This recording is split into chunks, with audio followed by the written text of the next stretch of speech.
আজকে আইসিটিতে মামলা দিয়ে আমি নাকি কি আদালত অবমাননা করেছি। আমি কি বলেছি? আমার বিরুদ্ধে যখন ২২৭টা হত্যা মামলা দিল, আমি বললাম যে আমি কোথায় বসে হত্যা করলাম? তা আমার বিরুদ্ধে ২২৭টা মামলা মানে কি? আমি এতজন হত্যা করেছি? তার মানে এতজন হত্যা আমি তো করি নাই, কারণ এত হত্যা করার লাইসেন্স পেয়ে গেছি। এটা নাকি আদালত অবমাননা করা। তখন আদালত কোথায় ছিল? আর কোন আদালত? আর আইন উপদেষ্টা আসিফ নজরুলকে যখন প্রধান বিচারপতি ফোন করে, সে বলে আমি কি করব, ছাত্ররা চলে যাচ্ছে, আপনি দেখেন কি করবেন। এটা একটা কথা হলো? সে নিজে উস্কানি দিয়ে পাঠিয়েছে এই আসিফ নজরুল। সে তো একটা মিথ্যুক। সে বলেছিল আমি ২৬ লক্ষ ভারতীয়কে নাকি চাকরি দিয়েছি। এখন ২৬ লক্ষ বের করে না কেন সে? সব তো খুঁজে বের করা। অথচ মানবাধিকার কমিশন এক রিপোর্ট করলো কি ১৪০০ লোক মারা গেছে।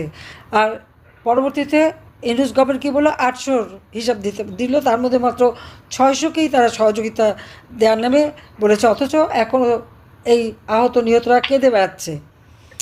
যখন এরা আহত হয়েছে, আমি নিজে প্রত্যেকের চিকিৎসা আমরা করে দিয়েছি। সে ভালো মন্দ যেই হোক, তা আমার দেশের নাগরিক।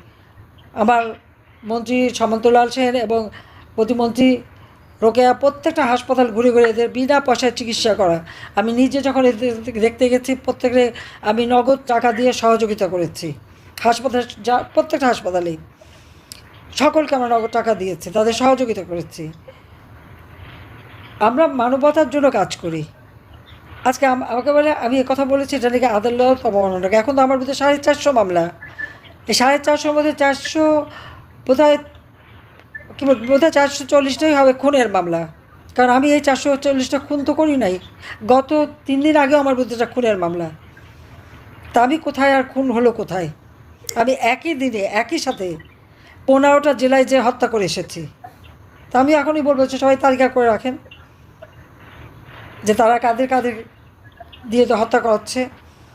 এই হত্যাকাণ্ড যে তারা নিজেরা করাচ্ছে এটা তো প্রমাণিত সত্য। মুগ্ধের হত্যা, আবু সাইদের হত্যা সহ যে কটা হত্যাকাণ্ড ঘটেছে ছাত্রদের, প্রত্যেকটা আপনারা দেখেছেন 7.62 রাইফেল গুলি। কাজে এই জঙ্গিদের হাত থেকে দেশকে রক্ষা করতে হবে এবং যে অবৈধ ক্ষমতা দখলকারী জঙ্গি ইউনূসের হাত থেকে দেশকে রক্ষা করার জন্য যে যেখানে আছেন, যার যেখানে যেভাবে সম্ভব সবাই কাজ করে যান।